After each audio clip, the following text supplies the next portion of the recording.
Hello student, तो आज हम बात करेंगे डाइलेक्ट्रिक्स के बारे में। डाइलेक्ट्रिक्स में हम देखेंगे polar and non polar dielectrics. ठीक है, तो देखो स्टार्ट करते हैं जल्दी से। तो डाइलेक्ट्रिक्स में सबसे पहले हम देखते हैं कि डाइलेक्ट्रिक का मतलब क्या होता है। तो मैं डाइलेक्ट्रिक का मतलब लिख देता हूँ।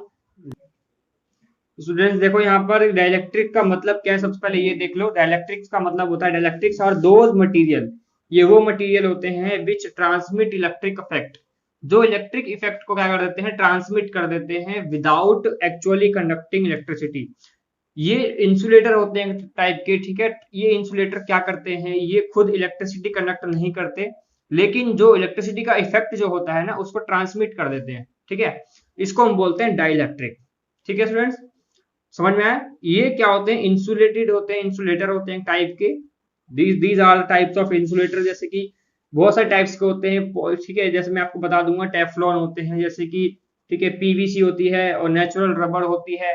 ठीक है, माइका शीट होती है। तो ये सब क्या होते हैं, डाइलेक्ट्रिक्स मटेरियल होती है टाइप्स की, ये सब इंसुलेटर होते हैं नेचर वाइज। तो ये क्या करते हैं, खुद इलेक्ट्रिसिटी कंडक्ट नहीं करते, लेकिन इलेक्ट्रिक इफेक्ट को क्या कर देते हैं, ट्रांसमिट कर देते हैं। ठीक है स्टूडेंट्स, तो इसको हम बोलते हैं डाइलेक्ट्रिक्स बोलते हैं। डाइलेक्ट्रिक दो टाइप के होते हैं, कौन कौन से, पोलर डाइलेक्ट्रिक और नॉन पोलर डाइलेक्ट्रिक्स। ठीक है, सबसे पहले हम बात करते हैं नॉन पोलर डाइलेक्ट्रिक्स की। नॉन पोलर डाइलेक्ट्रिक्स क्या होते हैं, in such molecules the centre of positive and the centre of negative charge coincide with no any distance are called non polar dielectrics. मतलब क्या है समझो। तो स्टूडेंट्स, जो हाइड्रोजन के दो मॉलिक्यूल्स हैं, यहाँ पर इस हाइड्रोजन का यहाँ पर सेंटर होगा, इस हाइड्रोजन का यहाँ सेंटर होगा। हर एक मॉलिक्यूल्स का उसका अपना सेंटर होता है। तो यहाँ पर हम क्या देखते हैं कि यहाँ पर अगर मैं, ये क्या है, एक पोलर मॉलिक्यूल है कि नॉन पोलर मॉलिक्यूल है। देखो नॉन पोलर, नॉन पोलर कौन से होते हैं और पोलर कौन से, ये आपने केमिस्ट्री में भी पढ़ रखा है। नॉन पोलर वो होते हैं जिसमें पोल क्रिएट नहीं होता। पोल मतलब जिसमें नेगेटिव और पॉजिटिव चार्ज का पोल क्रिएट नहीं होता। तो यहाँ पर मतलब कि ये क्या है, नॉन पोलर मॉलिक्यूल है, मतलब इसमें कोई भी पोल क्रिएट नहीं हो रहा है ना। मतलब कि पोल कहाँ क्रिएट होता है जहां पर किसी एक की इलेक्ट्रोनेगेटिविटी ज्यादा होती है ना। तो लेकिन यहाँ पर दोनों की इलेक्ट्रोनेगेटिविटी सेम है। ठीक है, तो यहाँ पर पोल क्रिएट नहीं होगा, इसलिए यहाँ पर इसको हम बोलते हैं नॉन पोलर। और यहाँ पर नॉन पोलर डाइलेक्ट्रिक्स क्यों बोल रहे हैं, क्योंकि यहाँ पर जो अगर मैं इसको सिंगल इसमें रिप्रेजेंट करूँ, अगर मैं ऐसे रिप्रेजेंट करूँ इसको, ठीक है, इलेक्ट्रॉन क्लाउड में रिप्रेजेंट करूँ, तो यहाँ पर जो स्टूडेंट्स, इनका जो सेंटर होगा, दोनों क्या करते हैं, इन these molecule center of positive and the center of negative charge coincide। दोनों के सेंटर क्या हो जाते हैं, नेगेटिव और पॉजिटिव दोनों के सेंटर कोइंसाइड हो जाते हैं, पॉजिटिव नेगेटिव दोनों के सेंटर कोइंसाइड हो जाते हैं इसमें। ठीक है, विद नो एनी डिस्टेंस। ठीक है, दोनों के बीच में डिस्टेंस नहीं होता। लेकिन यहाँ पर अगर मैं बात करूं, अगर मैं HCl की बात करता हूं, तो यहाँ पर मान के चलो, यहाँ पर H है, यहाँ पर Cl है। तो यहाँ पर पॉजिटिव चार्ज का सेंटर यहाँ हो जाएगा और नेगेटिव चार्ज का सेंटर यहाँ पर हो जाएगा। ठीक है, यहाँ पर ये दोनों सेंटर यहाँ पर, लेकिन यहाँ पर ये दोनों कॉन्साइड नहीं करेंगे। यहाँ पर ये क्या हो जाएगा, यहाँ पर स्टूडेंट्स क्या, यहाँ नेगेटिव, यहाँ पर पॉजिटिव हो जाएगा। ठीक है, तो दोनों के बीच में डिस्टेंस आ जाएगा। ठीक है, लेकिन यहाँ पर डिस्टेंस नहीं है, ये दोनों कॉन्साइड कर जाएंगे, दोनों के सेंटर कॉन्साइड कर जाएंगे। ठीक, हम यहाँ पर पॉजिटिव मान लेते हैं, एक दूसरे का नेगेटिव मान लेते हैं। इसलिए यहाँ पर क्या होता है, दोनों के सेंटर कोइंसाइड हो जाते हैं, किसमें, नॉन पोलर में। ठीक है, जिस वजह से क्या होता है, यहाँ पर जो डाइपोल मोमेंट होता है वो क्या हो जाता है, फिर जीरो हो जाता है। ठीक है, दोनों कैंसिल हो जाते हैं आपस में। लेकिन यहाँ पर डिस्टेंस, इनके बीच में डिस्टेंस है, लेकिन इसलिए यहाँ पर क्या होता है, डाइपोल मोमेंट जीरो नहीं होता, नॉन जीरो होता है।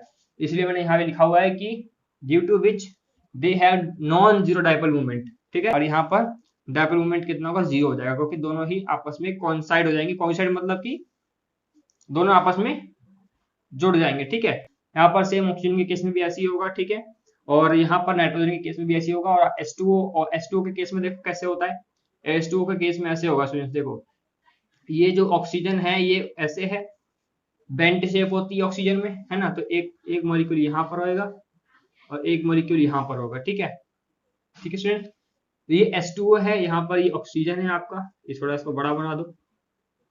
ठीक है, तो यहाँ पर इसका सेंटर ऑफ इसका जो सेंटर है, इसका सेंटर होगा, इसका भी सेंटर होगा, इसका भी सेंटर होगा।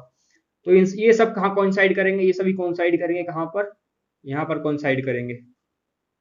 ठीक है, तो इसका जो होगा डायरेक्शन जो होगी, इसकी इस साइड होगी। ठीक है सर, समझ में आया क्या नहीं आया।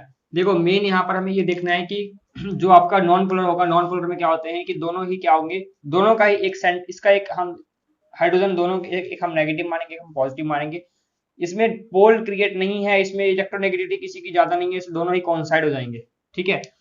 लेकिन इसमें क्या होगा स्टूडेंट्स, इसमें दोनों की इलेक्ट्रोनेगेटिविटी डिफरेंट है, इस कारण से यहाँ पर क्या होगा, यहाँ पर पोल क्रिएट हो जाएगा, इसलिए यहाँ पर हम बोलेंगे इसको पोलर डाइलेक्ट्रिक्स, ठीक है।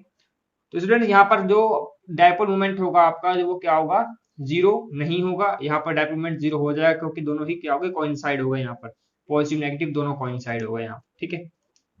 एक बात ध्यान रखना, कोई भी एटम होगा उसका सेंटर होता ही होता है, उस चार्ज पे उसका सेंटर होगा ही, नेगेटिव हो चाहे पॉजिटिव हो, हर एक एटम का सेंटर होता है। इसलिए मैंने एक को पॉजिटिव सेंटर माना, एक को नेगेटिव सेंटर माना है, ठीक है। इसमें भी एक को पॉजिटिव एक को नेगेटिव, ठीक है, चाहे किसी का भी देख लो आप, ठीक है। इसमें जो आपका H2 होगा, इसमें एग्जांपल एक और हो सकता है NH3 का एग्जांपल ही हो सकता है, ठीक है। तो यहाँ पर ये क्या होंगे, ये पोलर डाइलेक्ट्रिक्स होंगे ये सभी। स्टूडेंट लास्ट में हम इसको अगर सम अप करके बताना चाहें तो कैसे बताएंगे कि इसमें जो मॉलिक्यूल्स होते हैं इसमें कोइंसाइड नहीं होते, इसमें कोइंसाइड हो जाते हैं। इसमें डिस्टेंस होता है, ये रहा डिस्टेंस, अगर डिस्टेंस बताना चाहो तो ये हम x डिस्टेंस बता सकते हैं यहाँ से यहाँ तक, लेकिन इसमें डिस्टेंस नहीं होता क्योंकि दोनों के बीच में डिस्टेंस बिल्कुल भी नहीं है, दोनों कोइंसाइड हो चुके हैं, ठीक है। इसमें डायपोल मूवमेंट होता है, ठीक है, तभी तो जीरो है, नॉन जीरो है, नॉन जीरो मतलब डायपोल मूवमेंट इसमें होगा, और इसमें डायपोल मूवमेंट क्या है, जीरो है, ठीक है, क्योंकि कोइंसाइड हो गया, इसलिए हम इसको नॉन पोलर डाइलेक्ट्रिक्स बोलते हैं, इसको पोलर डाइलेक्ट्रिक्स बोलते हैं। समझ में आया? एग्जांपल बता दिए मैंने आपको, यहाँ पर ये और यहाँ पर ये एग्जांपल बता दिया, हाइड्रोजन का एग्जांपल लेके, यहाँ पर HCl का एग्जांपल लेके, बाकी आप ये भी एग्जांपल लिख सकते हो यहाँ पर, ठीक है स्टूडेंट्स। तो स्टूडेंट्स अभी तक हमने देखा था कि जो नॉन पोलर डाइलेक्ट्रिक्स थे, नॉन पोलर डाइलेक्ट्रिक्स का मतलब H2, ठीक है, उसमें जो आपका सेंटर ऑफ नेगेटिव और सेंटर ऑफ पॉजिटिव जो था, दोनों ही पॉजिटिव नेगेटिव यहाँ पर सेंटर दोनों के हमने ऐसे लिए थे, दोनों ही क्या थे, कोइंसाइड हो गए थे, लेकिन सेंटर ऑफ जो आपका वो था पोलर मॉलिक्यूल, उसमें यहाँ पर नेगेटिव और एक पॉजिटिव, इसका सेंटर ये है, इसका सेंटर ये है, तो ठीक है, दोनों ही क्या थे, अलग अलग थे, ठीक है, दोनों ही एक सर्टेन डिस्टेंस पर थे, ठीक है, सर्टेन डिस्टेंस पर थे। तो हम डायपोल मोमेंट को स्मॉल p से डोनेट करते हैं, तो स्मॉल p लिख लेना यहाँ पर जीरो, इससे पहले जो लिखवाया था मैंने आपको स्मॉल p लिख लेना, ठीक है। तो स्मॉल p से हम यहाँ पर स्मॉल p क्या होगा, जीरो हो जाएगा, यहाँ पर स्मॉल p नॉन जीरो होगा, क्योंकि यहाँ पर डायपोल क्रिएट हो गया है, जहां पोल क्रिएट हो जाएगा वहां पर डायपोल मूवमेंट होगा। डायपोल मूवमेंट होने का मतलब क्या है कि वो जीरो नहीं होगा, ठीक है, यहाँ पोल क्रिएट नहीं हुआ है, दोनों कोइंसाइड हो चुके हैं, इसलिए यहाँ पर ये डायपोल मूवमेंट जीरो हो गया, ठीक है। यहाँ तक तो क्लियर है। ये कब होता है, जब इलेक्ट्रिक फील्ड नहीं होती, एब्सेंस ऑफ इलेक्ट्रिक फील्ड। ये कब होता है, जब in absence of electric field, ठीक है। ये दोनों ही फिनोमिना कब होते हैं, इलेक्ट्रिक फील्ड के एब्सेंस में। लेकिन अगर हम देखते हैं कि ये दो कंडीशन में होता है, ये इलेक्ट्रिक फील्ड के एब्सेंस में होता है, और जब हम किसी पर्टिकुलर एक मॉलिक्यूल की बात करते हैं तब होता है। लेकिन अगर हम मान के चलो हम कई सारे मॉलिक्यूल्स ले लेते हैं, ठीक है, कई सारे मॉलिक्यूल्स ले लेते हैं अगर हम, और तब देखते हैं वहां पर हम इलेक्ट्रिक फील्ड अप्लाई करते हैं, और तब देखते हैं कि वहां पर डायपोल मोमेंट जीरो होता है या नहीं होता है, ठीक है। तो स्टूडेंट सबसे पहले हम बात करेंगे नॉन पोलर मॉलिक्यूल्स की, ठीक है। तो नॉन पोलर मॉलिक्यूल में देखो, नॉन पोलर मॉलिक्यूल में हम क्या करेंगे, हम कई सारे मॉलिक्यूल लेंगे। एक हमने ये एक मीडियम, इसके अंदर हमने क्या लिए हैं, कई सारे क्या लिए हुए हैं हमने स्टूडेंट्स, मॉलिक्यूल लिए हुए हैं इसके अंदर, ठीक है। इसके अंदर कई सारे मॉलिक्यूल लिए, ये क्या है, पॉजिटिव नेगेटिव, मतलब कि क्या है, कोइंसाइड हुए हैं। ये कब है, in absence of electric field. समझ में आ रहा है कि नहीं आ रहा? ये क्या है, ये एक एक मॉलिक्यूल जब क्या है, इलेक्ट्रिक फील्ड जब यहाँ पर नहीं है ना, और इनको क्या है, मैंने इनको अरेंज कर दिया, इसके अंदर रख दिया सारे मॉलिक्यूल्स को, ठीक है, किसी स्लैब के अंदर, इनके अंदर रख दिया, ठीक है, किसी मीडियम के अंदर। अब क्या होगा, यहाँ पर ये क्या है, कोइंसाइड हो रखे हैं, मतलब कि डायपोल मोमेंट यहाँ पर क्या है, जीरो है ना, और यहाँ पर डायपोल मोमेंट है ही नहीं, क्योंकि दोनों ही कोइंसाइड हुए, इनके बीच में डिस्टेंस नहीं है, ठीक है, डिस्टेंस नहीं है इनके बीच में बिल्कुल भी, ठीक है। इन सबके सेंटर क्या है, आपस में कोइंसाइड हुए हैं। लेकिन अगर हम क्या करें, इलेक्ट्रिक फील्ड अप्लाई करें, इलेक्ट्रिक फील्ड अप्लाई करते हैं, अगर हम मान के चलो इलेक्ट्रिक फील्ड अप्लाई कर रहे हैं, मतलब इलेक्ट्रिक फील्ड क्या हो जाए, नॉन जीरो हो जाए। और इलेक्ट्रिक फील्ड जब हो क्या है, जीरो है यहाँ पर, उसमें भी इलेक्ट्रिक फील्ड जीरो आएगा स्टूडेंट, जीरो कर लेना वहां पर, ठीक है। तो जब इलेक्ट्रिक फील्ड जीरो था तब आपका ये होगा, जब इलेक्ट्रिक फील्ड जीरो नहीं होगा तो क्या होगा स्टूडेंट्स, तो ये सभी स्टूडेंट्स क्या होंगे, यहाँ पर जो डायपोल मोमेंट जो आपका जीरो है, ये सभी फिर इलेक्ट्रिक फील्ड की डायरेक्शन में मूव करेंगे। इस तरह से ये इस तरह से अपने आप को अरेंज कर लेंगे कि यहाँ पर डायपोल मोमेंट क्या हो जाए, नॉन जीरो हो जाए। और डायपोल मोमेंट की डायरेक्शन कैसे होती है स्टूडेंट्स बताओ? डायपोल मोमेंट की डायरेक्शन होती है नेगेटिव से पॉजिटिव की तरफ होती है ना। तो ये मतलब कि अपने आप को किस तरह से अरेंज करेंगे, ये अपने आप को किस तरह से अरेंज करेंगे स्टूडेंट्स बताओ? यहाँ पर ये देखो ऐसे अरेंज करेंगे, यहाँ पर ये पॉजिटिव नेगेटिव ऐसे थे, अब ये क्या हो जाएंगे, अब ये नेगेटिव एंड पॉजिटिव हो जाएंगे ऐसे, ठीक है, कैसे हो जाएंगे, नेगेटिव एंड पॉजिटिव हो जाएंगे, नेगेटिव एंड पॉजिटिव। तो अब क्या हुआ यहाँ पर इलेक्ट्रिक फील्ड जीरो नहीं है ना, तो यहाँ पर और इलेक्ट्रिक फील्ड जीरो ना होने के कारण क्या हो जाएगा यहाँ पर, अब इन्होंने अपने आप को क्या कर दिया, मतलब इसमें हमने इलेक्ट्रिक फील्ड अप्लाई किया, इलेक्ट्रिक फील्ड अप्लाई करने से क्या हुआ कि यहाँ पर इन्होंने अपने आप को, इन मॉलिक्यूल्स ने अपने आप को इस तरीके से अरेंज कर लिया कि इनकी जो नेट डायपोल मोमेंट है वो जीरो नहीं हुई होगी, नॉन जीरो हो जाएगी अब, क्योंकि अब इनका कुछ ना कुछ डायपोल मोमेंट होगा, ठीक है। ये किसके केस में, नॉन पोलर के केस में। देखो अभी तक हमने क्या पढ़ा था कि नॉन पोलर में क्या होता है, डायपोल मोमेंट जीरो होता है, यही पढ़ा था ना, क्योंकि वो कोइंसाइड हो जाते हैं। लेकिन जब वो उनके ऊपर इलेक्ट्रिक फील्ड अप्लाई की जाती है तब वो अपने आप को क्या करते हैं, इलेक्ट्रिक फील्ड अप्लाई करते हैं, तब उनके बीच में क्या होता है, वो अपने आप को इस तरीके से अरेंज कर लेते हैं ताकि उनके बीच में डायपोल मोमेंट क्या हो जाए, जीरो ना रहे, ठीक है। ऐसे नेगेटिव से पॉजिटिव, नेगेटिव से पॉजिटिव, ठीक है। तो इस तरीके से ये अपने आप को अरेंज कर लेते हैं, ठीक है। तो यहाँ पर डायपोल मोमेंट जीरो नहीं हो जाएगा। लेकिन अब देखो अगर हम बात, ये तो किसके केस में था, ये था आपका नॉन पोलर, नॉन पोलर के केस में था। अगर हम पोलर की बात करें, पोलर की बात करें तो पोलर में क्या होता है, देखो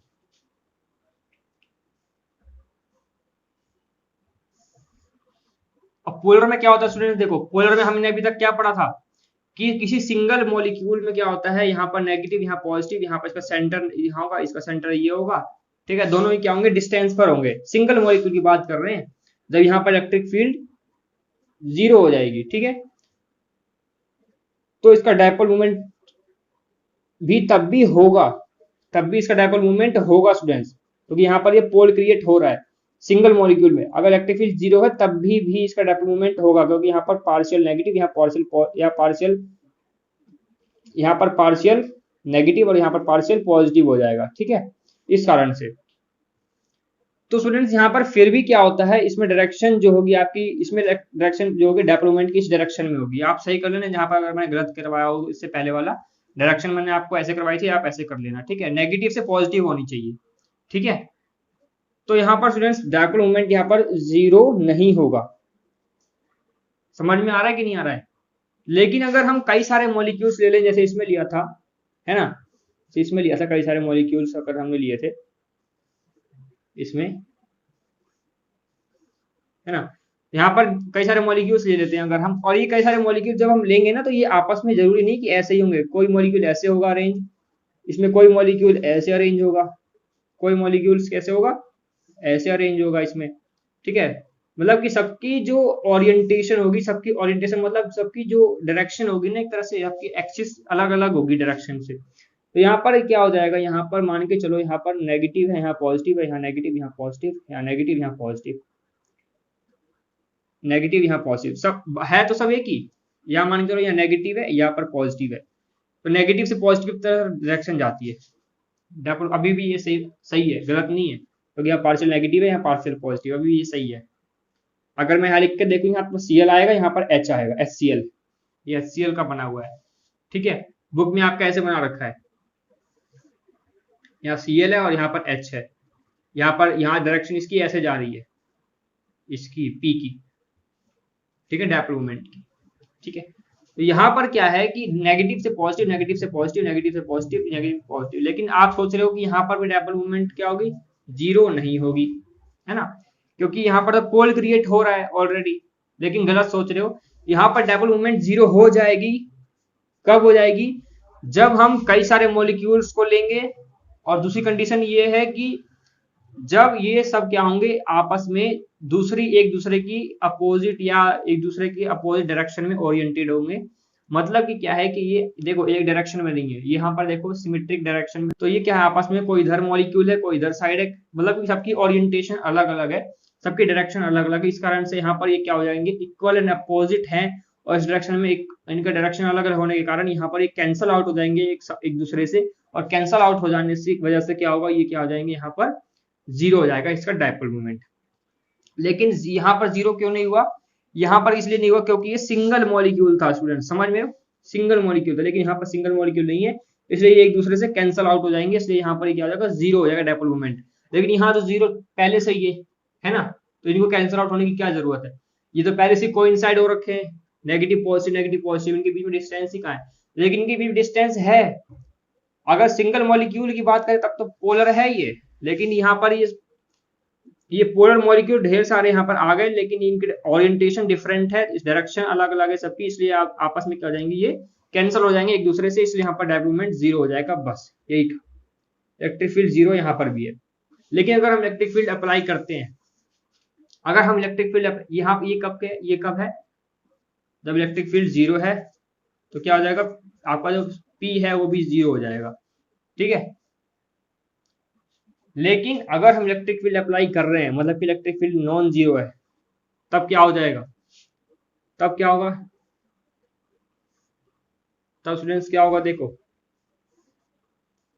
यहां पर कुछ ऐसा होगा, यहां पर देखो ये सभी मॉलिक्यूल्स अपने आप को फिर क्या करेंगे, इस डायरेक्शन में अरेंज करेंगे कि यहाँ पर डायपोल मोमेंट जीरो नहीं हो। कैसे करेंगे, एक दूसरे को सिमेट्रिक डायरेक्शन में अरेंज कर लेंगे, ये नेगेटिव पॉजिटिव।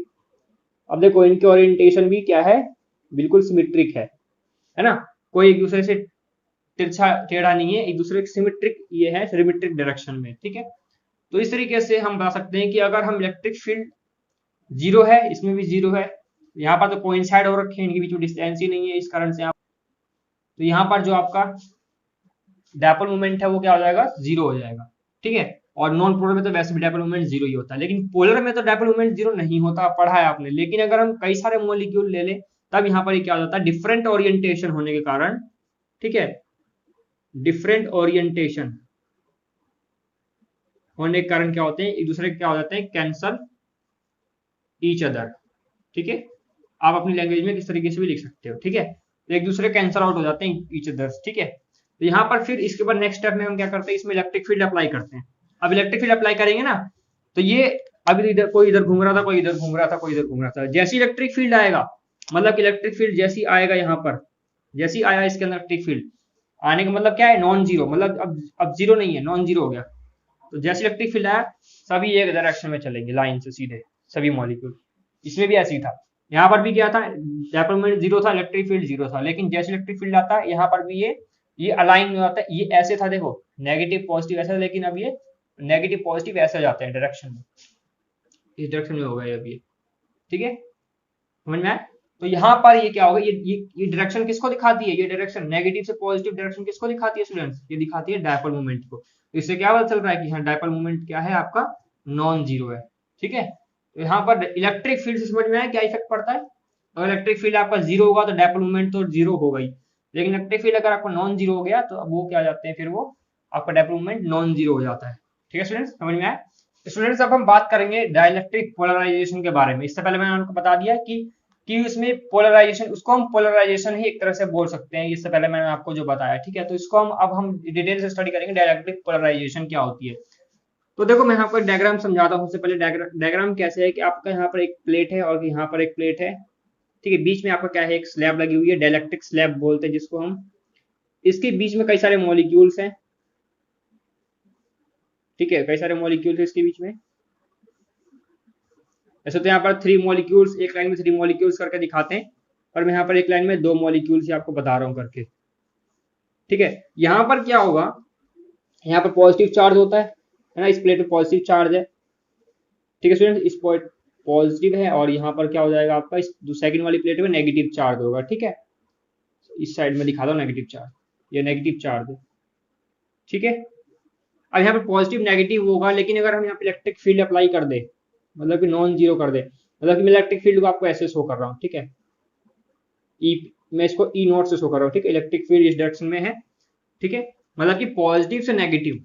तो यहाँ पर जो पॉजिटिव नेगेटिव चार्ज जो सब में है, अगर इलेक्ट्रिक फील्ड अगर है तो ये आपको अपने आप को कैसे करेंगे, ये अपने आप को इस तरीके से अपने आप को अलाइन कर लेंगे कि यहाँ पर डायपोल मूवमेंट हो जाए, मतलब डायपोल मूवमेंट यहाँ पर क्या हो जाए, नॉन जीरो हो जाए। ठीक है, तो ये अपने आप को डायपोल मूवमेंट के डायरेक्शन में करेंगे, मतलब नेगेटिव से पॉजिटिव। अब नेगेटिव से पॉजिटिव कैसे करेंगे स्टूडेंट्स, तो अब यहाँ पर ये अपने आप कैसे कर लेंगे, नेगेटिव से पॉजिटिव, ऐसे अपने आप को इस डायरेक्शन में अपने आप कर लेंगे ये।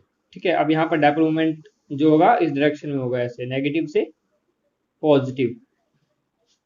ठीक है, नेगेटिव से पॉजिटिव। अब क्या होगा देखो, डायपोल मूवमेंट इस डायरेक्शन में नेगेटिव से पॉजिटिव। ठीक है, यहाँ पर, ठीक है स्टूडेंट, तो यहाँ पर जो आपका इलेक्ट्रिक फील्ड जो आपका इस डायरेक्शन में है, और इसके अंदर इलेक्ट्रिक फील्ड जो है वो किस डायरेक्शन में होगी, इसके अंदर इलेक्ट्रिक फील्ड किस डायरेक्शन में, और स्टूडेंट्स इसके स्लैब के अंदर इलेक्ट्रिक फील्ड किस डायरेक्शन में है, जो इंड्यूस चार्जेस क्रिएट हुए हैं इसके अंदर इलेक्ट्रिक फील्ड किस डायरेक्शन में होगी, पॉजिटिव से नेगेटिव। यहाँ पॉजिटिव से नेगेटिव तो मैंने यहाँ शो कर दिया इस डायरेक्शन में। यहाँ इलेक्ट्रिक फील्ड को किस डायरेक्शन में शो करेंगे, पॉजिटिव से नेगेटिव, मतलब कि इस डायरेक्शन में, है ना। तो यहाँ पॉजिटिव से नेगेटिव मतलब कि इस डायरेक्शन में, है ना। ई, मैं इसको ई पी से शो कर रहा हूँ।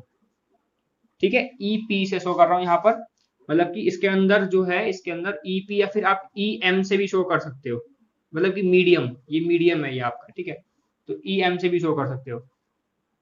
ठीक है, तो मतलब कि इस डायरेक्शन में है इलेक्ट्रिक फील्ड यहाँ पर, और इसमें इलेक्ट्रिक फील्ड इस डायरेक्शन में है। तो जो आपका नेट इलेक्ट्रिक फील्ड होगा वो क्या हो जाएगा आपका, इस पहले ये डायग्राम बनाओगे, फिर आपका लिखोगे कि नेट इलेक्ट्रिक फील्ड क्या हो जाएगा आपका, ई नॉट माइनस में ईपी। ठीक है, ई नॉट माइनस में ईपी हो जाएगा स्टूडेंट्स। ठीक है, नेट इलेक्ट्रिक फील्ड आपका।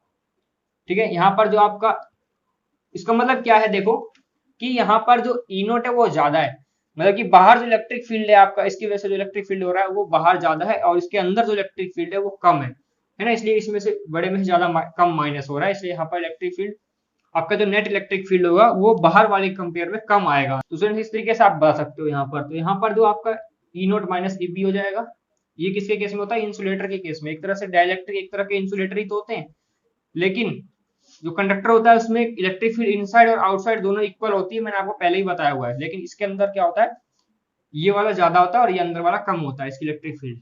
ठीक है, तो स्टूडेंट्स यहाँ पर हम क्या लिख सकते हैं कि जो आपका ई नोट है वो क्या है, यहाँ पे ई नोट है वो क्या है आपका, external electric field. External electric field.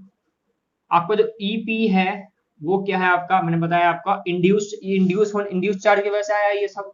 ठीक है, तो ये आपका है इंड्यूस्ड इलेक्ट्रिक फील्ड। ठीक है, इन चार्ज की वजह से यहाँ पर ये चार्ज क्रिएट हुए, इंड्यूस्ड चार्ज हो गए। ठीक है, और जो आपका ई है आपका ये वाला, ये क्या आपका resultant, resultant electric field, resultant या फिर रिड्यूस्ड। रिड्यूस मतलब कि अगर आप फाइनल में से कम माइनस करोगे तो आपका स्मॉल वैल्यू तो आएगी, रिड्यूस होकर के आएगी, इसलिए हम रिड्यूस्ड या रिजल्टेंट लिखते हैं, रिजल्टेंट इलेक्ट्रिक फील्ड। ठीक है, तो स्टूडेंट्स यहाँ पर देखो एक बात बताना चाहता हूँ आपको, यहाँ पर जो इलेक्ट्रिक फील्ड है यहाँ पर इसको हम ऐसे लिख सकते हैं कि जो आपका ईपी है स्टूडेंट, यहाँ पर जो ईपी होता है आपका, ईपी ये क्या होता है आपका, पी अपॉन में कैपिटल पी अपॉन में एप्सिलॉन, एप्सिलॉन एम लिखता हूँ मीडियम के लिए। ठीक है, एप्सिलॉन एम यहाँ पर। ठीक है, तो इस रिलेशन को यहाँ पर याद रखना। इसका पी का मतलब क्या है, यहाँ पर जो पी है वो क्या है, डाई इलेक्ट्रिक पोलराइजेशन। ठीक है, डाई इलेक्ट्रिक पोलराइजेशन। ठीक है, तो यहाँ पर ये रिलेशन याद रखना आप, कि जो आपका ये है आपका, ये P अपॉन ई एम के इक्वल होता है। ये कैसे आया, अगर आप सोच रहे हो तो मैं आपको बता दूं कैसे आया। ये एप्सिलॉन है आपका, तो देखो मैं कैसे आया बता देता हूँ। ईपी जो है आपका, इसको हम लिख सकते हैं कि सिग्मा अपॉन में एप्सिलॉन। इलेक्ट्रिक फील्ड आपने पढ़ रखी है, सिग्मा अपॉन एप्सिलॉन नॉट होती है, लेकिन हम यहाँ पर एप्सिलॉन नॉट ना लेकर के यहाँ पर हम मीडियम लेंगे, क्योंकि यहाँ पर हमारा मीडियम ई एम दिया हुआ है ना। ये मैंने पढ़ाया हुआ था आपको पहले भी, आपका रिलेशन आया था आपका, जाकर के देख सकते हो कि इलेक्ट्रिक फील्ड जो होता है सिग्मा अपॉन में एप्सिलॉन होता है। अगर आपका मीडियम है तो आपने यहाँ पर मीडियम लिखना है। अब यहाँ पर जो ये जो सरफेस चार्ज डेंसिटी आपका है, यहाँ पर इसको हम लिखते हैं टोटल चार्ज अपॉन में क्या, एरिया। ठीक है, चार्ज अपॉन एरिया, ये मैंने बताया था, ये होता है रिलेशन सिग्मा का, चार्ज अपॉन में एरिया, है ना। तो ये ई एम तो पहले से है यहाँ पर। अब चार्ज अपॉन एरिया को मैं लिख सकता हूँ क्या, यहाँ पर पी, कैपिटल पी लिख सकता हूँ। ठीक है, चार्ज अपॉन एरिया को हम मैं क्या लिख सकता हूँ, चार्ज पर यूनिट एरिया। ठीक है। तो इसको मैं लिखता हूँ डाइलेक्ट्रिक पोलराइजेशन, जो भी चार्ज पर यूनिट एरिया उसको मैं डाइलेक्ट्रिक पोलराइजेशन के ऊपर मानता हूँ, ठीक है। तो यहाँ पर इस रिलेशन से ये बनता है, ठीक है, इसको ध्यान रखना। अब इसके बाद हम बात करते हैं, हम रिलेशन निकालेंगे, रिलेशन बिटवीन किसके, dielectric constant and electric susceptibility. एक नया टर्म है इलेक्ट्रिक ससेप्टिबिलिटी, उसको हम देखेंगे, ठीक है। तो स्टूडेंट्स देखो, हम एक नया रिलेशन निकालेंगे यहाँ पर। ये टॉपिक पूछा जा सकता है आपसे, relation between dielectric constant and electric susceptibility. तो देखो, अभी तक मैंने आपको बता दिया था कि जो आपका ईपी जो अंदर है, ये आपका इलेक्ट्रिक फील्ड इनसाइड द आपका जो स्लैब है, ये क्या है आपका, क्या था आपका, ये भी था आपका P अपॉन में एप्सिलॉन m मान के चल रहा था मैं इसको, ठीक है। m किसके लिए, मीडियम के लिए, परमिटिविटी इन मीडियम, ठीक है। अब यहाँ पर देखो, ये देखो, ई को सही से बनाना है, ई को ऐसे बनाना है, ऐसे, और यहाँ पे एप्सिलॉन को ऐसे, ठीक है। तो यहाँ पर ये डाइलेक्ट्रिक पोलराइजेशन था, और यहाँ पर क्या, परमिटिविटी इन मीडियम था, ठीक है। तो स्टूडेंट्स यहाँ पर ये जो P है, ये देख सकते हो कि ये किसके है, ये इसके इलेक्ट्रिक फील्ड, और P जो होता है दूसरे के क्या है, डायरेक्टली प्रोपोर्शनल है ना। तो हम यहाँ क्या देख सकते हैं कि जो इलेक्ट्रिक फील्ड है डायरेक्टली प्रोपोर्शनल P के है, और जो P है वो भी डायरेक्टली प्रोपोर्शनल किसके है, E के है ना। मतलब कि जो डाइलेक्ट्रिक पोलराइजेशन P है वो किसके डायरेक्टली प्रोपोर्शनल है, इलेक्ट्रिक फील्ड के है। मतलब कि डाइलेक्ट्रिक पोलराइजेशन जितना ज्यादा होगा, इलेक्ट्रिक फील्ड भी उतनी ही ज्यादा होगी, ठीक है। तो यहाँ पर हम देख सकते हैं कि अगर हम प्रोपोर्शनलिटी को हटाएंगे तो यहाँ पर कोई कांस्टेंट आएगा। कांस्टेंट की वैल्यू क्या हो सकती है आपकी, यहाँ पर जो कांस्टेंट की वैल्यू होगी वो होगी आपकी एप्सिलॉन चाई, ठीक है। एप्सिलॉन, यहाँ पर जो एप्सिलॉन है इसको भी हम m मान के चलेंगे, क्योंकि हम मीडियम की बात कर रहे हैं, एप्सिलॉन m, ठीक है, इंटू में चाई, ठीक है। और यहाँ इसको हम बोलते हैं चाई, और ये इंटू में ई तो पहले से है ही। तो यहाँ पर प्रोपोर्शनल के साइन हटा तो क्या है, एप्सिलॉन इंटू में चाई आया, ठीक है। ये जो एप्सिलॉन m है और चाई है, यहाँ पर मेन हम देखेंगे किसको, चाई को, इसको हम बोलते हैं चाई। मैं यहाँ लिख देता हूँ, इसको आप ऐसे बनाना, ऐसे फिर ऐसे, ऐसे बनाना, ठीक है, ऐसे ऐसे फिर ऐसे, समझ में आया। इसको हम क्या बोलते हैं, CHI, चाई, कोई कोई काई बोलता है इसको, मतलब कैसे भी आप बोल सकते हो। तो यहाँ पर हमने अभी रिलेशन पढ़ा था कि एज वी नो, इससे पहले बताया था मैंने आपको जब मैं डाइलेक्ट्रिक पोलराइजेशन कराया था, कि इलेक्ट्रिक फील्ड जो होती है वो क्या होती है, E नॉट माइनस ईपी, यही बताया था मैंने, E नॉट माइनस में ईपी, है ना। और ईपी की वैल्यू मैंने आपको निकाल के बताई थी, as EP is equal to क्या बताया था मैंने आपको, P अपॉन में क्या बताया था, ईपी सोच क्या था, P अपॉन में एप्सिलॉन m, ये बताया था मैंने।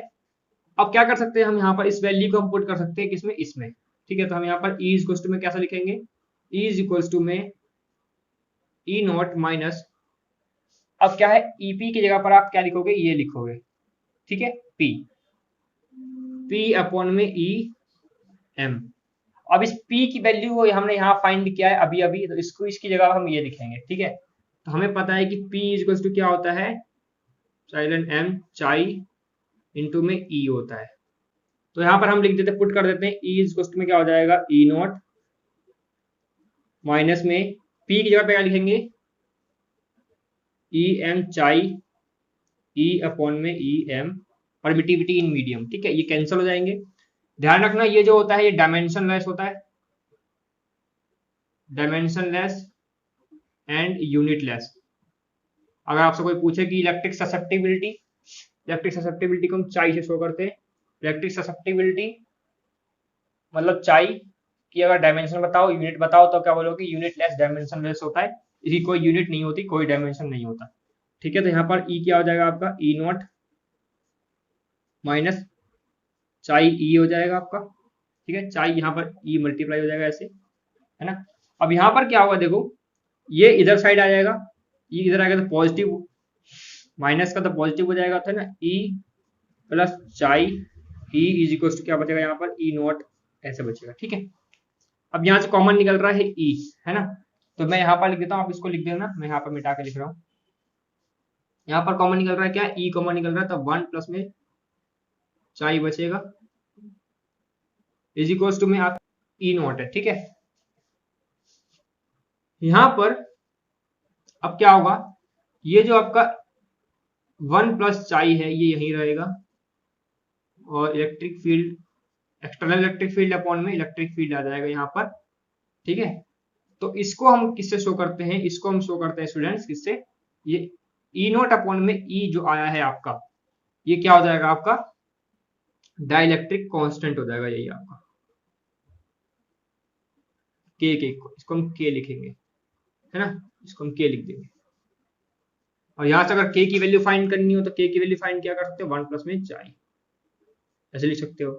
अगर चाई की वैल्यू फाइंड करनी हो, यहां से चाई यहीं रहेगा, ये इधर आके उड़ जाएगा तो के माइनस 1 हो जाएगा, ठीक है। तीनों तरीके से आप ऐसे लिख सकते हो, है ना। तो इस तरीके से आप बता सकते हो इसमें relation between dielectric constant, constant है ना ये क्या बोलेंगे इसको, इसको हम बोलेंगे डाई इलेक्ट्रिक कांस्टेंट, मतलब के, ये भी यही है और ये भी यही है, ठीक है। के मतलब ई नॉट अपॉन में ई, ठीक है। तो स्टूडेंट्स यहाँ पर जो के की वैल्यू आ गई, डाइलेक्ट्रिक कांस्टेंट इक्वल टू क्या होता है, 1 प्लस में चाई होता है। तो अगर आपको समझ में आया तो वीडियो को लाइक करना, और जिन बच्चों ने चैनल को सब्सक्राइब नहीं किया वो जाके चैनल को सब्सक्राइब कर लें, और फिर मिलेंगे नेक्स्ट वीडियो में, तब तक के लिए पढ़ते रहो। Thank you for watching.